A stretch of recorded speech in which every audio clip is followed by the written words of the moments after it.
Bum bum bum bum. Bum, bum, bum. Bum, bum, bum. Wow, it's going to be a great day today. And do you know why? Well, for starters, you found your way to Coffee with Scott Adams, and that identifies you as, well, smarter than average, probably sexier. I think you'll live longer. And I've got a strong intuition that your antibodies are way above average. That's how awesome you are. But do you think this will be a good day for the live stream? Yes, it's going to be the best day ever in the history of the universe. And all you need to get going is a cup or a mug or a glass, a tankard, chalice, a stein, a canteen, jug, a flask, a vessel of any kind. Fill it with your favorite liquid. I like coffee. Yeah, it's a different mug. We'll talk about that. And join me now for the unparalleled pleasure. It's the dopamine hit of the day. It's the thing that makes everything better. It's called the simultaneous sip and happens. Now go. Yeah, that's so good. Well, I have the non-standard mug. I know you're interested in all things coffee because my kitchen was being worked on yesterday, and I cleverly took everything that I would need out of the kitchen and put it in a different room so that while the kitchen was being worked on and I didn't have access to it because the floor was being worked on, that I would have everything I needed. And the one thing I forgot, I even moved the coffee maker, all the coffee. I forgot a mug. So here I was, all prepared yesterday, and I didn't have a mug to put my coffee in. How unhappy was I? Well, I drove immediately to the local Starbucks and bought myself a couple of mugs. Anyway, how many of you have seen my pinned tweet in which I asked for people to show me all their best memes for 2021? Has anybody spent any time looking at that? Let me just say, oh my God. Think about the funniest thing you've seen all year. Might have been Dave Chappelle. Very funny. Maybe there was some event or some friend of yours. The funniest thing that happened to you all year. Just think about what that is. Okay, got that in your mind? The funniest thing, the thing you laughed at the most all year. Now multiply that by about 5 and go look at the comments to my pinned tweet asking for memes. You will, this is not a joke. I'm going to say something that sounds like obvious hyperbole. Literally, meaning the actual word literally, no joke, I had to stop reading them for health reasons. No joke. I swear to God, that is a literal truth. I had to take time off and go back in because I laughed so hard, not a joke, I thought I was going to hurt something. It was actually dangerous. I don't even remember the last time I laughed that hard. Now, here's the thing that is a little humor writing tip. You ready? Humor, if you look at these memes and you look at any one individually, you might love it, you might laugh. But when you see them all as a collective, you read a bunch of them on different topics, it has a whole different effect. And the effect is, it just brings you into this absurdity world where everything's absurd for a while, and you can just go live there for a while. If you just see one meme, you're like, boop, boop, you're in and out. It's like you weren't ever there. But if you read them all at once, and you just sort of live in them for a while, you will cry. I mean, you will cry laughing until I was feeling like something was going to give out in my actual guts. I can't recommend it enough. Do yourself a favor. Just spend 10 minutes. That's all I'm asking. If you don't cry, I will be very surprised. Cry laughing, that is.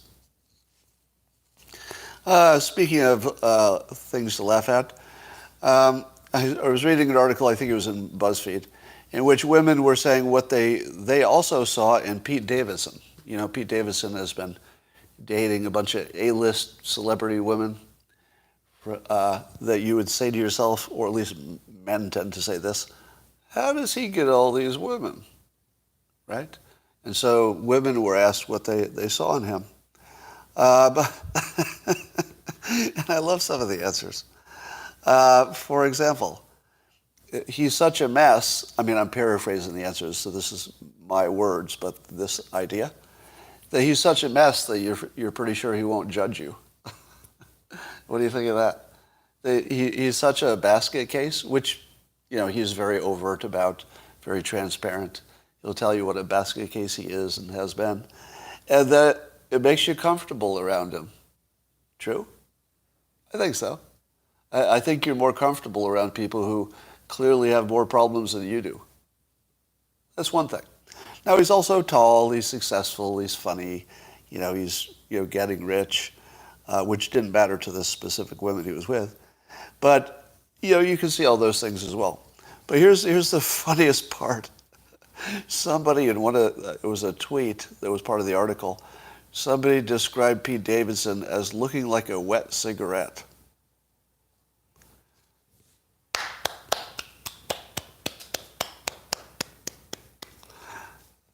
That's good. I mean, that's really good. I've seen people describe me as looking like a thumb, and I laugh at that too. So I don't want to make fun of people's looks. I don't generally do that. But when somebody makes a spot-on kind of analogy, a wet cigarette, I don't think that could be any better, could it? I mean, just in terms of cruel descriptions of people.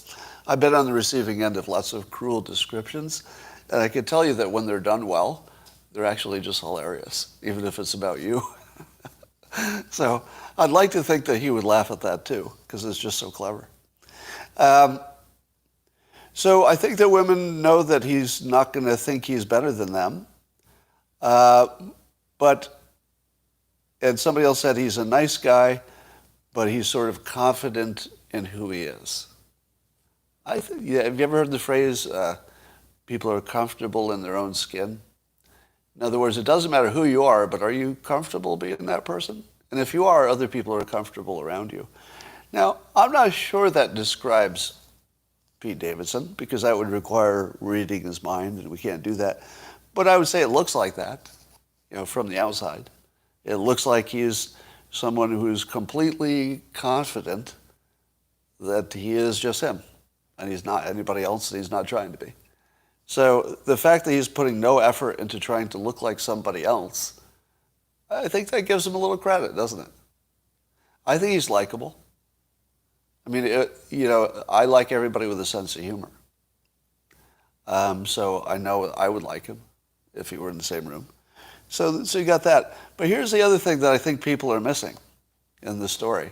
The story is about how all these, top, let's say top celebrity and, attractive women all like him. Is that the real story? Because there's a part of the story they're leaving out. None of them wanted to marry him. Am I right? Why isn't that the story? The story should be 0 people wanted to marry Pete Davidson. Now, I don't know if he wanted to get married. Maybe not. But I'm not sure that women see him as a keeper. I think they might see him as just a great guy to hang around with. Because he looks like he'd be fun. I mean, how would it not be fun? It would be hard to even, could you even picture in your mind hanging out with Pete Davidson and not having fun? You really can't even conceive of it, can you? So I totally see his appeal. I don't think people are going to line up to marry him right away for a lot of the same reasons. Rasmussen has a poll that Biden's approval is at 41%, his disapproval at 57%. But here's the weird thing. 57% disapprove of him, but yet 64 say things are heading in the wrong direction. I don't know, maybe because it's not his fault. I would think that his disapproval would be closer to the same as the number of say it's heading in the wrong direction. It's in that neighborhood, but I'd expect that to be closer. Anyway, where are all the people who thought things would be better under Trump? Because I don't think we got that, right? Or better under Biden than Trump. I don't think we got that. I wonder if people are noticing. So Brian Stelter was pointing out that the January 6th committee hearings were apparently being broadcast by CNN. But he points out that it wasn't being carried by Fox News, Newsmax, or One America News, all right-leaning news outlets. So what do you think? Does Stelter have a point? Because you've seen it in the other direction, right? You've seen the other direction where Fox News would carry something all day long that the CNN would not. You could probably think of some examples of that. So does he have a point? Do you feel like you're being manipulated by the right-leaning media for not showing you that? Why don't you care? Why don't you care? Now, I can see why CNN wouldn't cover the Trump rallies, because those are purely political. You don't care. Okay, here's my speculation about why the people on the right, and therefore the platforms themselves, don't carry it. See if this rings true with you. Because everyone on the right knows it wasn't an insurrection. So it's a committee to find out if an insurrection happened and how it happened and who was behind it. Everyone on the right knows it's not real. Everyone. Literally everyone. I think everyone on the right knows there was no insurrection and that no one will be charged with one. Now, I realize that insurrection is difficult to charge, but there's nobody even close, is there? They're being charged with individual crimes, which I think in most cases they did commit. So and here's the thing, are any conservatives complaining that the protesters who literally broke a law are subject to, the legal system? I haven't heard anybody complain about that. We've complained about people being jailed for too long without the system, dealing with them one way or another. And that looks criminal to me. But nobody's complaining about the fact that there's a thing called laws that apply to everybody. All right, that's my theory, is that the people on the left need to see it because they could find out what's going on, but the people on the right already know. There's nothing to find out. Why would you show an entire hearing of nothing? That's what it looks like on the right. Now, I'm being too kind, because obviously all the news organizations are in some way brainwashing tools. So if they choose to not show something or show something, that is a statement about brainwashing.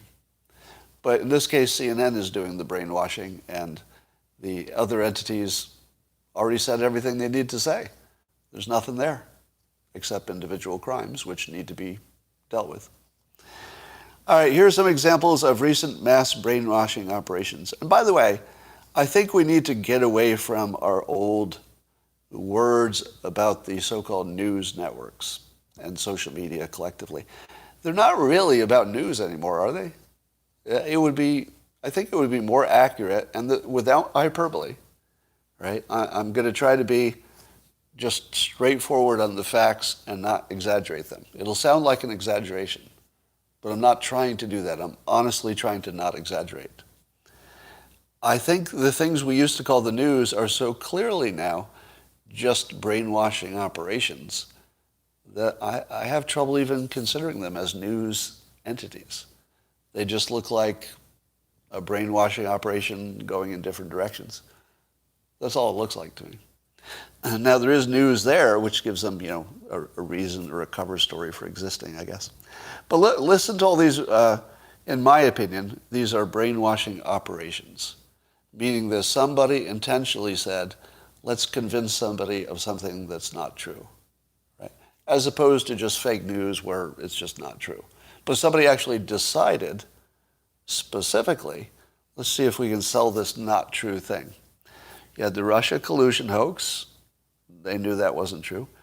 Here's a new one I'm adding to my list. Have you seen the chart that shows you that at exactly the same time Occupy Wall Street disappeared for no reason? Because what they were complaining about didn't stop. It got worse. The income distribution got worse, not better. But Occupy Wall Street just sort of went away.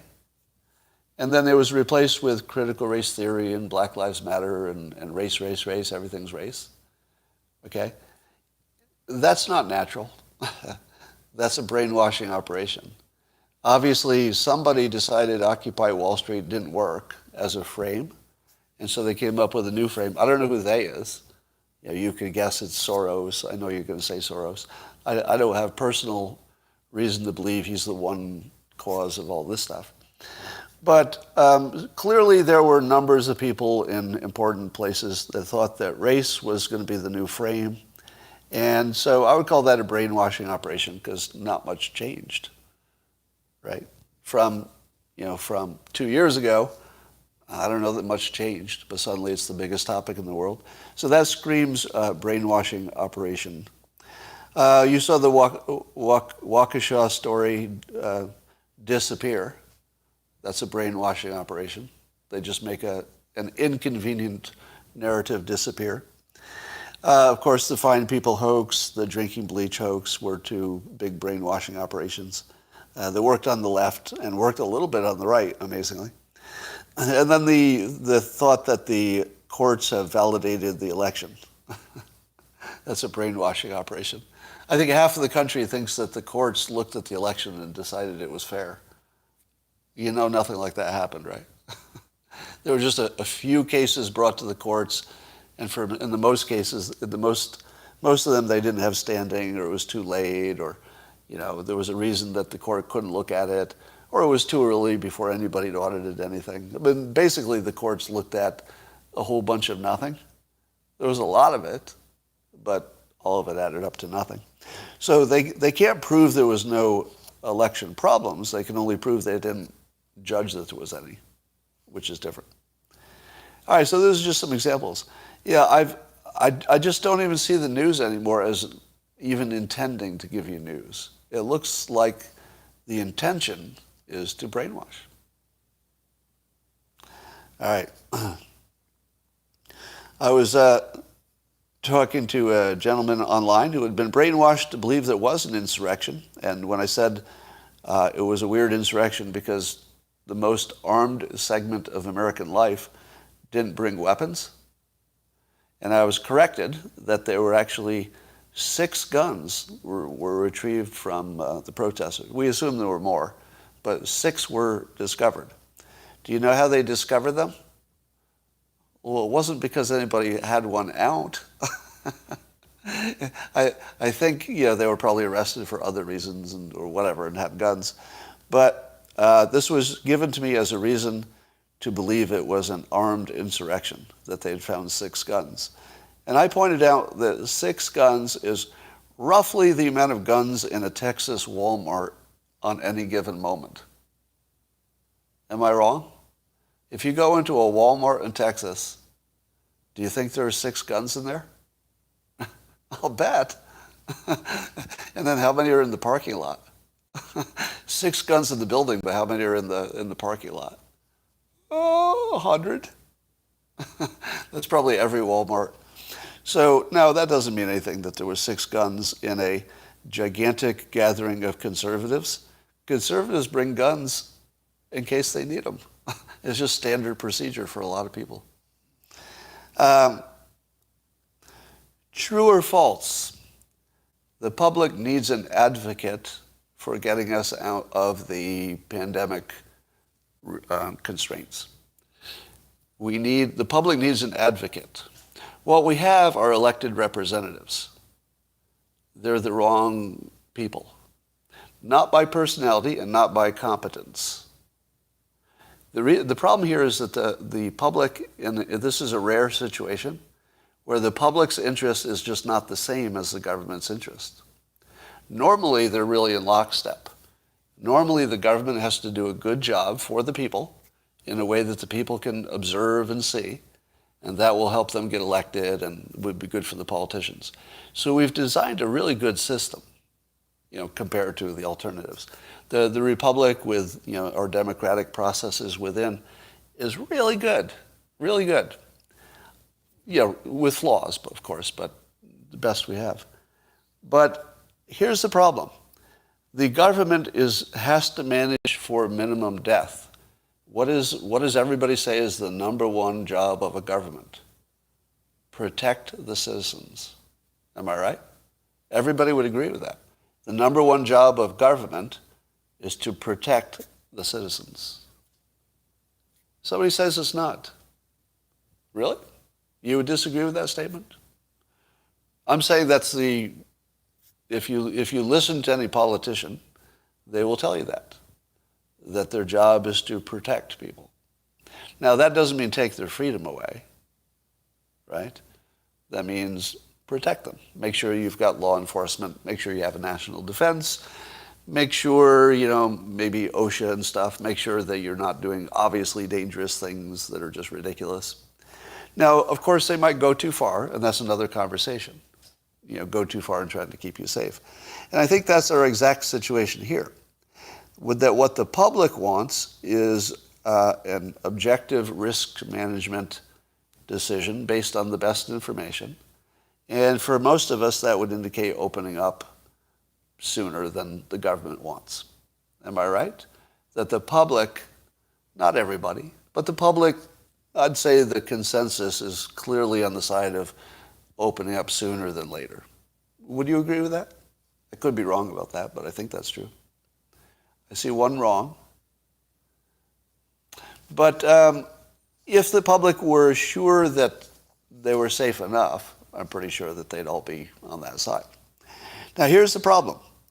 You've got a government who has to manage toward minimizing death, but you've got a public who doesn't have that same single-minded focus. The public wants to live a life that they know has a certain amount of risks, and once they've been informed, and once they've been given some reasonable tools to deal with the risk, which we have now, the public just doesn't have the same objective. Our objective is to get out there and live, take some chances. The government's objective is to minimize death. They're just not compatible. And so I submit to you that the public needs an advocate.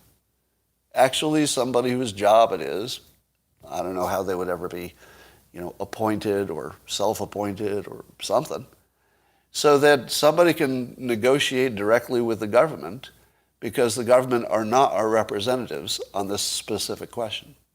The government are our representatives on basically everything else. It's just a weird situation where we should not expect that they would represent us, because they have different objectives. Now, that's not their fault, is it? People manage to their incentives. You can't change that. People manage to their own risk management. And the politicians have to manage for the minimizing death, and the public doesn't. So we need an advocate. Now, I don't know I would be the right choice for that. But there should be somebody who at least has something like my skill set, maybe more credibility in a variety of ways, but something like that. We just need somebody to speak for the people, because the government can't do that right now. All right. There's a new technology that looks promising that will allow you to get a vaccination without a needle. So there's a little device that blows focused air into your arm or whatever, and somehow that air can inject enough of the vaccination that you don't need an actual needle.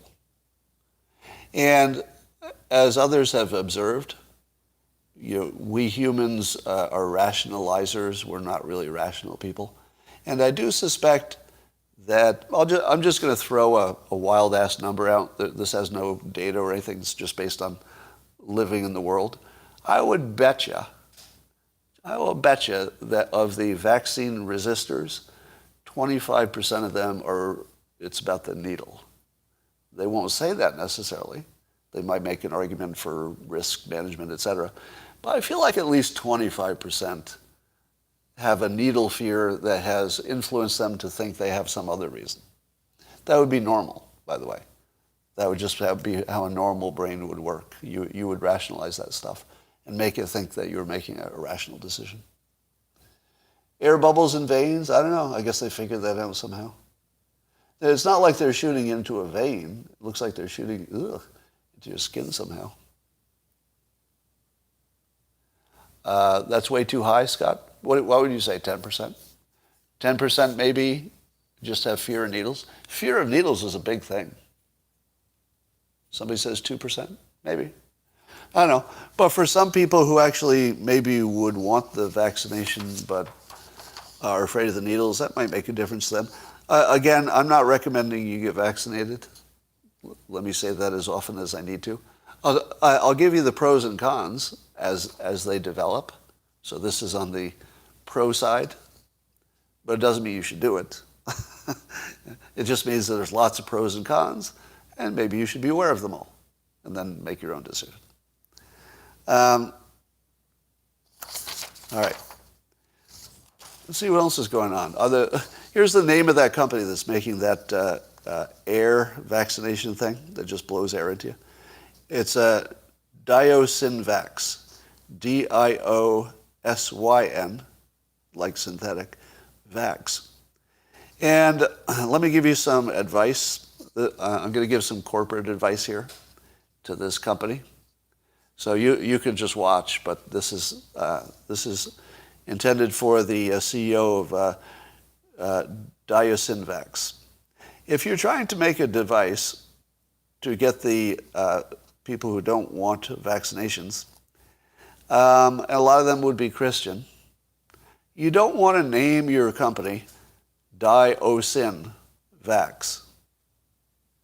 Because dying is bad, sin is bad, and some people are already anti-vax. So Diosynvax looks like, I hope they didn't pay a consultant for that name. You know, there's sometimes a consultant will do that. They should pay a cartoonist to check out company names. Because you know what cartoonists do really well? Mock things. We're really good at that. A lot of practice. So show me your corporate name and I will tell you exactly how I will mock it. And Diosynvax, that's just asking for it. How many of you believe that Pfizer's documents, their own documents, show vastly more vaccine-related deaths than you have been told publicly? How many of you believe that that's in the news and that that's real? That it's actually just news, not a rumor, but it's just news.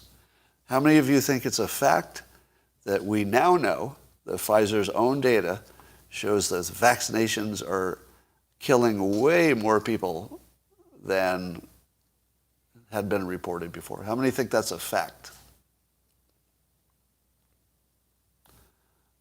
Jet air injectors for vaccines have been around since at least the 50s, Michael says. Huh. All right. Well, here's what Andreas Backhaus points out, and I always refer to him as my best source of analyzing what is and isn't credible when it comes to data. He's really, really good at it. So that's why you should follow him, Andreas Backhaus. And he took a run at Jordan Peterson because Jordan Peterson tweeted that information about all of the deaths with the Pfizer vaccine, according to Pfizer's own data. But as Andres points out, that if you actually read the details of it, it says very clearly that the deaths are not attributed to the vaccination. That's a pretty big difference. Yes, there were a lot of deaths because lots and lots of people got the vaccination, and there were a lot of deaths, but a huge number of them actually had COVID at the same time they died. They got the vaccination, but also got COVID. Either it was, after the first vaccination or the second. So you would, at the very least, you'd have to put a question mark next to the people who died with COVID, because we know that kills you.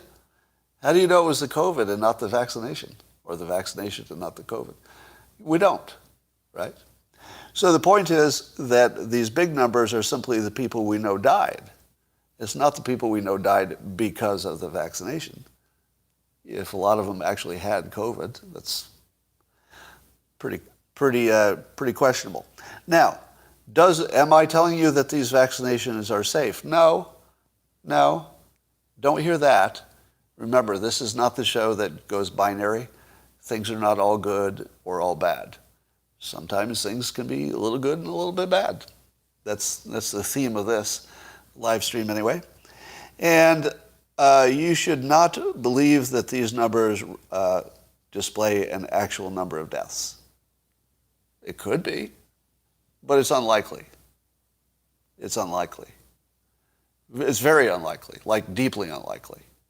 As in, if you had to bet your own money against it, you should definitely bet against it. So, who knows? Who knows? But don't believe that this data has been proven and some kind of a fact and that the numbers are giant. That's just not the case. All right. Let's talk about Dr. Peter McCullough, who was on Joe Rogan's show. I think he's been on Fox. He's been on Laura Ingram's show. And he's one of the doctors who has let's say, a contrarian view about some pandemic-y, vaccination-y stuff. How many of you are familiar with Dr. McCullough and would find him a credible voice? Go. How many find him credible and are familiar with him? On the locals, we're seeing just a wall of yeses. One maybe, don't know. But yes, yes, yes, very credible. Over on YouTube, I'm seeing yes, yes, yes, yes, yes, yes, one no. Talk to your individual doctor, good advice. I mean, how do you know your individual doctor is the smart one? All right. So almost universally, you would consider him credible. All right. Good. Excellent. I was hoping you'd say that. Because here is the part where things get interesting.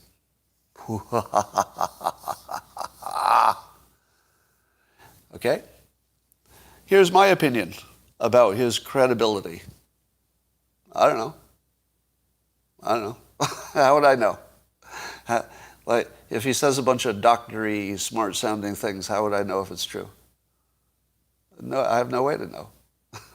I could check his facts, as people said, but what have I told you about doing your own research? Does that work? I've never seen it work. It never works. Do you know when it works? I'll tell you when do your own research works. It's a very limited situation. Doing your own research works if your name is Andres Backhaus and you have a PhD in economics. If that's the case for you, do your own research. Probably tell you something you didn't know. But for the rest of us, and I include myself in this category, no, we can't do our own research. That's ridiculous. We'll just confuse ourselves. We'll just find the things that agree with us and come out of the well thinking we'd proved it. It's just a confirmation bias thing. So many of you said, Scott, you were showing some doubt about this doctor, but you didn't do your own research and you didn't even listen to him. And that both of those things are true. I listened to clips, but I didn't listen to his whole thing. So can I be confident about his credibility if I haven't listened to his whole thing? I've only listened to a little bit. And I'm not an expert. And I haven't done my own research. You know, how confident can I be in my opinion? What do you think? Well, let me poke at it from a few different angles and find out which parts of this you would disagree with. Number one, this is what I call a category problem. If you tried to figure out what's true or not, the first thing I do is say, what category is it? I'll give you an example. Your neighbor says he saw a UFO and it abducted his family and took them away and then returned them intact the next day. That's a category that you can reasonably assume most of the things in it are not true. Does it mean that your neighbor was not abducted by an alien? Nope. Does not mean that. This might be the one time it's true. But your starting point, if you hear somebody was abducted by an alien, is, I'm going to say 95% chance that didn't happen. how often would you be right if you just went into it with a 95% chance that did not happen? Well, so far you'd be right every time. Every time. Right? How about if you heard that your neighbor had built a fusion reactor in his garage, which is, by the way, actually things that have happened. I think somebody actually did build I think more than once, somebody thinks they built a fusion reactor in their garage. That category, how often is that category turning out to be true? Well, 0 so far. But there might actually someday be somebody who made a fusion reactor in their garage. Could happen. How about the inventor who invented a cure for cancer, and it's going to trial? And man, does it look good. It worked in the animals, it worked in the test tube. It's going to cure most cancers. That's a category. How often does an individual claim in the cancer curing category turn out to be true? Rarely. 5%. Now, we get to keep all the 5% that are true. And so actually cancer cures are building up and actually getting pretty substantial at this point. But they're all the exceptions. It's just that the exceptions we keep. We sort of forget about the ones that didn't work. So those are 3 categories, and there are lots more, where as soon as you hear the category, your brain should automatically go into the probably not mode. But still, it could be the 5%, right? Somebody said to me, Scott, wouldn't that describe you in 2016? Weren't you in the 5% who said Trump was going to win that election, even though almost all the experts said no? So, Scott, aren't you being a hypocrite? Because you are exactly what you describe as non-credible. To which I say, good point. Exactly. If you believed me in 2016, you might have made a bad decision. Because I was a category that should have been wrong 95% of the time. But my 5% came through. Now, I think it's true because I could see he had, I had some extra information, right? So it wasn't so much that I was a rogue. It was I just had the information you didn't have. If you had trained as a persuader, and other people who had also had that training could see it too. So that was the special case. But I agree totally that if you were going to bet money on it, the smart money was betting against me. You get that, right? I got that one right, but the smart money would have bet against me. And even I would have bet against me. If I were looking at me from the outside, I would have bet against me because I was a category that's usually wrong.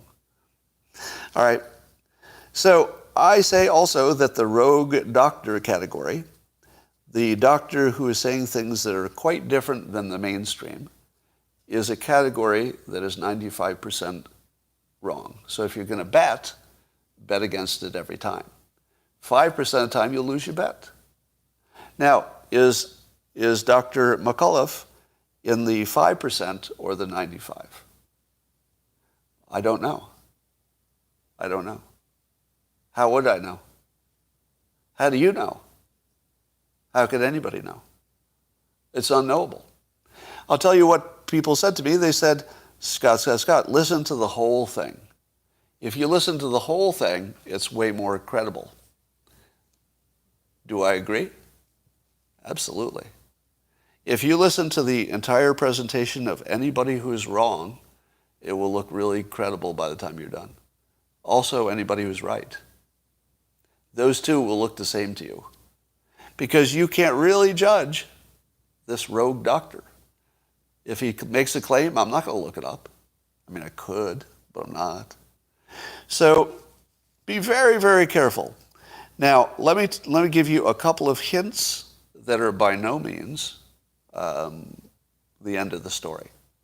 I'll tell you one thing that is biasing me terribly. And I'm going to give you a little persuasion lesson here, all right? Now, I want to be clear, and this is a very subtle point, but it's so important. This doesn't mean he's not credible. I'm gonna play you a clip of Dr. McCullough's voice. I'm going to put it in the context of Persuasion, and I'm going to tell you that the voice technique he uses is non-persuasive. But that doesn't mean wrong. Okay, let me be clear. I'm not saying he's wrong. I'm saying he's choosing a style of communication which instantly smacks as non-credible to me. And I've described this before. I think, did I describe this only on Locals, or did I tell the YouTube people too? Have I described the pleading voice? There are two ways to talk when you're persuading. One is the matter-of-fact voice, where you're just laying out the facts. And here they are, nothing to talk about. That's persuasive. But if you're saying this, well, look at the data, look at the data. That's the pleading voice. That's begging the viewer to believe you because you don't believe yourself. That's why it's non-persuasive. You sound like a person who hasn't convinced themselves. Because why are you talking that way? Right? Now, if you want to see an example of the best persuasive voice, it's just really good. There's a series on Hulu, I think, called Dope Sick. It's the story of the OxyContin and the Purdue Company and the Sackler family. Now, I've just watched the first part of it. But there's a scene in there, if you watch that, there's a salesperson who was played by an actor. And then the actor is giving his pitch to a doctor. Listen to that. You want to see how to modulate your voice to be persuasive? I don't know if that was what the actor brought to the role, or if it was directed that way or written that way. It's a little unclear. But some combination of the writing and the acting and the directing gives you perfect persuasion voice. Now, when you watch it, don't be fooled by the fact that the actor also has a very pleasant voice. A nice, rich, deep kind of voice. That has nothing to do with what I'm talking about. That's not technique. That's just something he was born with. He may have a little technique. But just listen to the matter-of-factness as he lays out the facts, which you find out later, or actually you find out soon, are not facts. But the way that salesperson lays it out, damn, you would think that was true. It is so persuasive. Even knowing it's not true, you think it sounds pretty good. All right? Now compare that with, I'm going to play just a clip, and look for, this is Dr. McCullough on Joe Rogan's show. And listen to the voice and see if it sounds like matter-of-fact or pleading with you to believe. Introductions. These books are basically nonfiction. They have 1,000 citations in the Bregan book showing how it was coordinated and planned. Now Bobby Kennedy has his book out, The Real Anthony Fauci. I'm the most mentioned physician in that book. I can tell you that if you want to find the evidence that Moderna was working on the vaccine before the virus ever emanated out of the lab, if you wanted to find the collusions and the operations between the Gates Foundation and Gavi and CEPI and Pfizer and Moderna and the vaccine manufacturers and the Wuhan lab and the National Institutes of Health and Ralph Barrick and University of North Carolina and Chapel Hill, and how all this was organized. If you want to see the Johns Hopkins planning seminar called the SPARS pandemic in 2017, where they had a symposium, people showed up, they wrote up their symposium findings, they published this. It says it's going to be a coronavirus. It's going to be related to MERS and SARS. Now, again, I have to be really clear. The way he communicates biases me to think that it's not credible. But it could just be a technique problem. You get that, right? It could be, even in the not sped up playback. Yeah, I think mine was sped up. So don't be fooled by the rapidness of his talking. That's not what I'm talking about. I'm talking about the pleading quality, which you could hear it at slow motion the same. It would also sound pleading. But, okay. Somebody's saying, let's see if I can change the speed. I don't know if I have that option on the Twitter playback. Doesn't, I can't do that quickly. But if you'd like to do that yourself, that's a fair comment, by the way, that speeding it up changes how it's received. But I think you'll see that if you play it slowly, you get the pleading it's just slower. But you're right, that wasn't fair to show it. So let me acknowledge, that wasn't fair to show it at a higher speed. I didn't do that intentionally. I must have some setting in YouTube. But doesn't mean he's wrong, right? You've got to be really clear. Doesn't mean he's wrong. But he's using a communication style that screams not credible, whether it is or not. All right, so I hope you learned something. I hope you learned something from that. Let me tell you the other thing that gave me pause. Joe asked him about masks. Now, what do you think a doctor should say about masks? Well, he gave a very indirect answer, which I felt was playing to the audience. It looked like his honest answer may have not been exactly what Joe Rogan's audience wanted to hear. That was just a feeling I got. Again, I'm not a mind reader, so I can't know what's in his head. That would be unfair. But I'll tell you the way I received it was he was tap dancing on masks. And the moment I heard him tap dance on masks, I lost all belief in anything else he had to say. So as a general rule, if somebody has a large message and there's only one part of it you understand, and you know that part doesn't make sense, you are free to extend that lack of credibility to the whole. That would not be irrational. If you knew, there was just one part of it you could be certain about, right? So I'm still seeing some complaints that the speeding it up changed everything. Let's look at it again tomorrow. I'll check it on lower speed. I don't think it changed everything. I think it did exacerbate it, but the effect is still there. The pitch is not important except for how it's modulated, right? So it doesn't matter that he has a high-pitched voice or a low-pitched voice. That's not part of persuasion.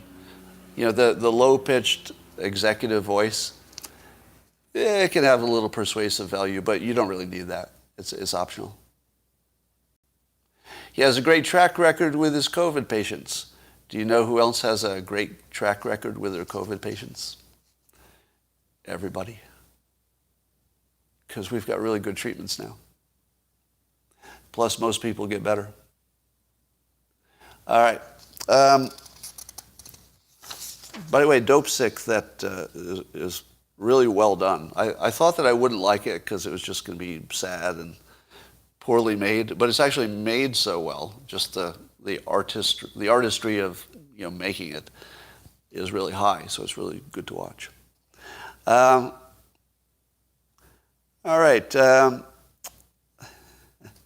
So somebody asked if a cartoonist is credible. So I tweeted his question because he had a little graph there. The last I checked it, 59% said I was credible. 22% say I'm a paid operative. 22%. 22, round it up to 25%. Yes, that's exactly the number of people who answer every poll wrong, no matter the question. All right, here's a list of how to participate in a debate if you have nothing to say to me. You could use any of these phrases to show that you have put no thought whatsoever into your point of view, and you just wanted to say something. So sometimes we just like to say something, be part of it. So if you'd like to be part of a conversation with me on some topic, and you don't have anything whatsoever to say of use, use any of these phrases. He's jumping the shark now. He jumped the shark now. Well, look who's the pointy-haired boss now. I guess we know who's the pointy-haired boss now. That's just like the Matrix. That reminds me of Soylent Green. Oh, so you're an apologist. You're an apologist now. Can we call you an apologist? You apologist? I saw it with my own eyes, Scott. Don't tell me it didn't happen. I saw it with my own eyes. Heard it with my own ears. So say that. Any sheep references are good. Sheep. You're a sheep. Somebody's a sheep. Everybody's a sheep. Any kind of sheep reference is good. Also, 1984, the book Hitler and anything with fascist, of course. Just throw that into any reference. Goes with each of these go with every argument, really. Now, on the sheep reference, may I say this? I think the sheep reference is the lowest level of thinking in the pandemic. Somebody's, oh yeah, Scott is such a sophist. I have to add that to my list. Yeah, that's a good one. You know everybody's a sheep, right? So the funniest thing about 2021 is sheep calling other sheep sheep. And then the sheep that they're calling sheep are saying, I'm not a sheep, you're the sheep. And like nobody's aware that we're all sheep. Well, here's what I mean by that. With the vaccinations, the anti-vaxxers are saying, you're sheep and you're afraid of COVID. That's why you're getting the vaccination. But then the sheep say, but wait a minute, are you afraid of the vaccination? I'm afraid of the COVID. You're afraid of the vaccination. Doesn't that make both of us sheep? I think we're both sheep because we're both afraid of something and we don't know. Right? So as soon as you think it's the other person who's a sheep, you've left the ground of rational conversation. Here's something I didn't know. This is also an Andres Backhaus discovery, meaning that the data was already out there, easy to find, but for some reason he got it and you didn't. Did you think that suicides went up during the lockdowns? How many of you think that suicides are up during the pandemic? Reveal yourselves. How many say suicides are up? They're down. But not equally. Turns out that they're down in every category except, they're down, they're up in every category except adult white men, I think. Did I read that right? Yeah, I think that's right. So only white adults had fewer suicides. But other groups had a little bit more, but overall, because there's a lot of white adults killing themselves, so I guess it's not men, it's adults. And it says the overall decline, I think this was from NPR, the overall decline was driven mostly, almost entirely, by a drop in suicides among white people, who apparently kill themselves at a higher rate than any other group. Did you know that? Did you know that white people kill themselves at the highest rate? Now, how do you define equity? Because I've said this before. Shouldn't you just measure everybody's level of happiness? And if they're similar, you're done, right? You don't have to give anybody extra money or anything if everybody's equally happy the way they are. But if white people are killing themselves at the highest rate, I think that's a red flag. Or maybe we're looking at this whole equality thing in a less than optimal way. But I guess anyway. So I have some theories about that. Here's one of them. I'm not sure that we counted suicides correctly during the pandemic or in general. Here's why. A lot of suicidal people are also drug addicts. Because why wouldn't you be, really? If you're suicidal, it almost doesn't make sense not to do drugs. You know, okay, I shouldn't say that. Take that back. That was an irresponsible thing to say. Bring it back. There's some things that are true, but you just shouldn't say. So I shouldn't have said that, but it's true. And I have I won't tell you why I think this. But I do know that people who take too many drugs and stop worrying about overdosing might be in the suicidal group. So I think some percentage of the overdoses are, let's say, a accidental death without much regard for whether they would die, meaning that people didn't protect their own life because they weren't that concerned about living. Is that suicide? If you do things that you know could kill you because you're not interested in living, it's suicide-ish, even if you didn't know what would happen on that particular day. You might be just, redlining how much drugs you're taking, but not really planning to die. You're just okay with it if it happens. I don't know. So I would question the data, but if you remember, I don't know if I'm remembering it right. Help me with my memory. I feel as though I predicted that during the pandemic there would be fewer suicides. And my thinking was that people would be in close quarters with their families. They wouldn't be bullied at school the same way. And that there would just be sort of less opportunity because we'd all just be around each other and, our lives would be constrained, but you'd be with your family more even if you didn't like it. I just felt like the situation was we'd be watched too much and there would be less of it. Now, I don't know if that was a good prediction or not, but I did not predict that there would be more of it early on. Later on, when the statistics seemed to show that there was more of it, I think I adopted that view. Yeah, Red Fury is asking, did Scott really say that? That's what I'm asking. I'm asking because I might have a false memory of that. And I know that I had at least two different views. I think I started with, I'm seeing lots of yeses on locals. People do remember. I started with the view that there would be fewer of them, but I changed it when the data said otherwise, but apparently it doesn't. Apparently the data doesn't say otherwise. Anyway, that is about all I have to do for today. Loneliness, yes. There was less loneliness, I imagined, during the pandemic, weirdly. Good, thanks for reminding me. I'm now going to do something that will change the lives of approximately 1% of you. You want to stay around for that? It'll be fast. 99% of you, no difference. 1% of you, I'm going to change your life right now. I went approximately 60 years of my life believing that I had terrible allergies, and those allergies were all the time.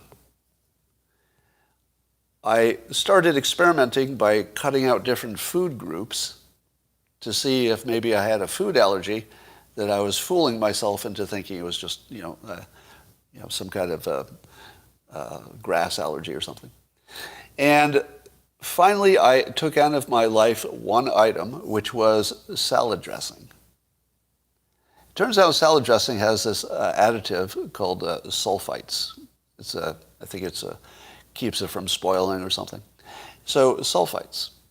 Because I first noticed that I became allergic to alcohol, and I couldn't figure out why. It's sort of a mysterious thing. But I cut out salad from my life, so to get rid of the salad dressing, and my allergies completely transformed. I do have some kind of baseline allergies, but it went from the worst thing in the world to just sort of a small bother. Now, here's the first tip. You should do that if you have allergies. Yeah, wine is the worst. You should do that if you have allergies. Try to rigorously stick to a certain kind of diet for a few weeks, and then maybe take out one item, just one item, keep the same diet minus that one item, and then just keep repeating that. Because I believe that a lot of you have food allergies, not necessarily the same one I have, but I think a lot of you have food allergies that you think are regular allergies. Now, in my case, I went to test this the other day, and I said to myself, I want to be positive it's the salad dressing. So I ate my first salad in months, and for 3 days, I could hardly breathe. It took days for it to die down. Days. And I stayed off salad for a few days, and now I'm back to normal. So About 1% of you are going to look for sulfites, and here's the trick. They're not listed on the package. How about that? Apparently, it's one of those ingredients you don't have to list. But it typically is in dressings, right? If you eat whole foods, well, here's the easy way to test it. Just eat whole foods for a week. Just nothing that's packaged and nothing that's a sauce, right? Just see. If you eat nothing but whole foods for a week, you will feel really different. I've tried that, and I hate it because I don't want to eat whole foods all the time. It's too much of a pain in the ass. It's not delicious. But you will feel different. I guarantee it. You'll feel it. All right, that's your last tip of the day.